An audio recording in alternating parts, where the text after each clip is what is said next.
The bridge of light faded behind Elior as he stepped forward, leaving him in a world utterly alien. The ground beneath his feet was solid, dark and smooth like cooled stone that had never known the gentle touch of warmth. He looked up, expecting the sky, but found none. Only a vast, impenetrable ceiling of shadow stretched above, suffocating and absolute. This place was silent in a way he had never experienced. It didn't breathe. It didn't hum with the quiet life of a sleeping world. It simply waited. And in that waiting, Elior felt a profound and unsettling absence. It wasn't emptiness, not a void waiting to be filled. It was a conscious refusal. As though this entire realm had made a deliberate choice, long ago, to close its eyes forever and never open them again. The compass in his hand, his constant guide through the dreaming worlds, was now as cold and still as the ground he stood on. For the first time since his journey began, its golden needle was utterly motionless, its purpose lost in this dreamless land. Loon, Elior whispered into the oppressive silence, his voice sounding small and foreign. There was no answer. His ethereal companion was gone, unable to manifest in a place that rejected dreams.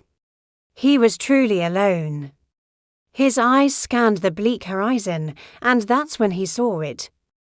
A structure rose from the darkness, immense and somehow tragic.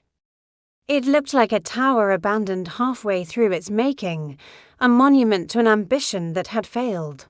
Its surface was a web of cracks and uneven lines, as though the very materials it was made from had resisted their own formation, fighting against the will that tried to shape them. At the base of this broken tower, a figure sat small still, wrapped in a cloak the colour of ash, blending almost perfectly into the surrounding gloom.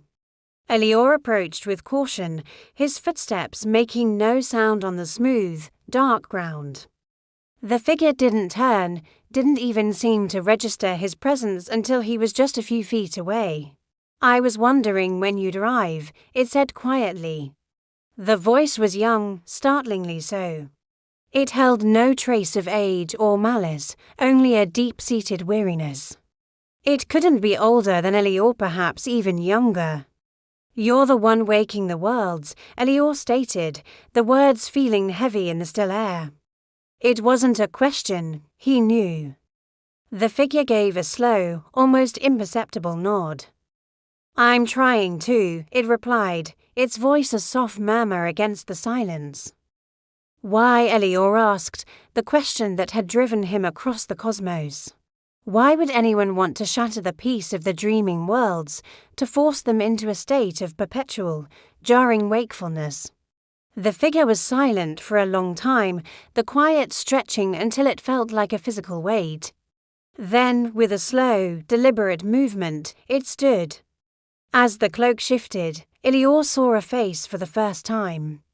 It was pale, almost translucent, and the eyes were wide and haunted, shadowed with exhaustion so profound it seemed impossible for someone so young.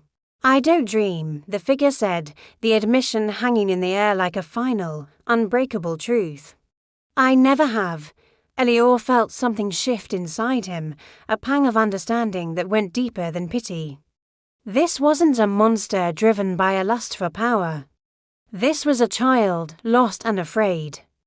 "In my world," the figure continued, its gaze fixed on the broken tower, "dreams come whether you want them or not. They bring memories. They bring fears. They bring loss."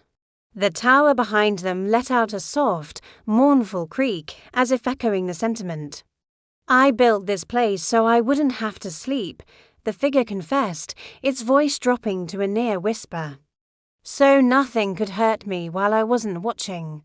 The image of the city he'd just left flashed in Elior's mind, the frantic energy, the gatherer's desperate collection, the lanterns clutched tightly in fearful hands. It all clicked into place. "And now you want everyone else to wake too," Elior said, connecting the dots. The figure's small hands clenched into fists at its sides.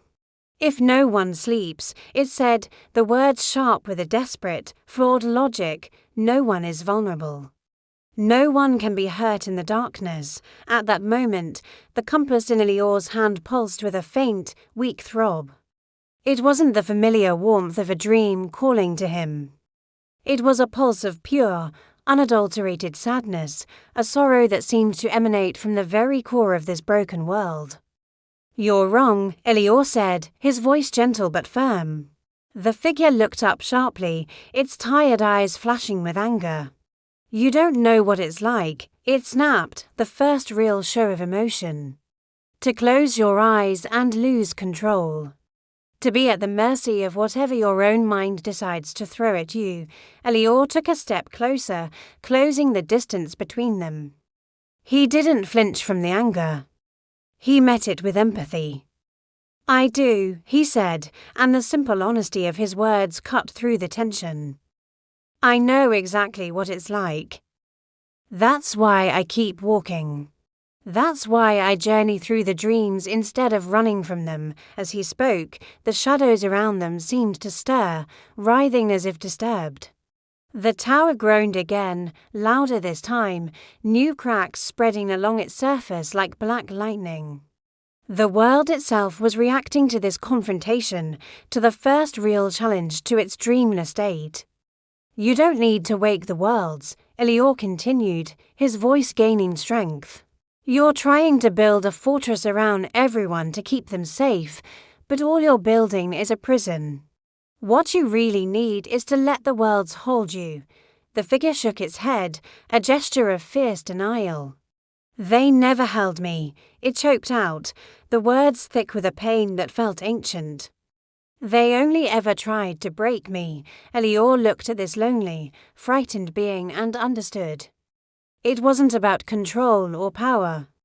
It was about a deep, unhealed wound. He reached into his own chest, not physically, but inward, to the core of his own being. He felt the warmth of the memories he had faced and released on his journey. The ones that no longer hurt, but still mattered. The lessons, the sorrows, the joys. They were all part of him. "You don't need to dream alone," he said, offering the only comfort he could. Suddenly, the world trembled violently. The ceiling of shadow above them cracked just a sliver at first, and a thin, impossible stream of light pierced the darkness. It wasn't sunlight, but a soft, ethereal glow. The figure stared at it, its breath hitching in its throat, a look of terrified wonder on its face. "I don't know how," it whispered, the words barely audible. "I don't know how to dream. I don't know how to let go." Elior held out the compass. Its golden surface caught the single ray of light, shimmering softly. The needle remained still, but the object itself felt different now, not a tool, but an offering. "Then let the night teach you," he said. For a long, suspended moment, nothing happened.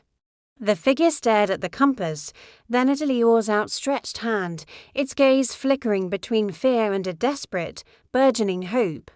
Then, slowly, hesitantly, it reached out a trembling hand. The instant their fingers touched the metal of the compass, the world exhaled. It was a soundless release, a sigh that rippled through the very fabric of the realm. The hard, cold ground beneath their feet seemed to soften. The tormented groaning of the tower stilled. Above, the crack in the shadow ceiling widened, opening further to reveal a dim, starless sky, a canvas waiting to be painted. The tension drained from the figure's small frame, its shoulders slumping as if a great weight had been lifted. "I'm tired," it said, the words full of a bone-deep exhaustion that had finally been allowed to surface. "I know," Elior replied softly. The figure sank to the ground, its legs no longer able to support it. And for the first time, in this world it had built to escape sleep, it closed its eyes, not in fear, but in surrender, and as it did, the world around them began slowly, gently, and with infinite patience to dream. The age of forced wakefulness was over, the healing had begun.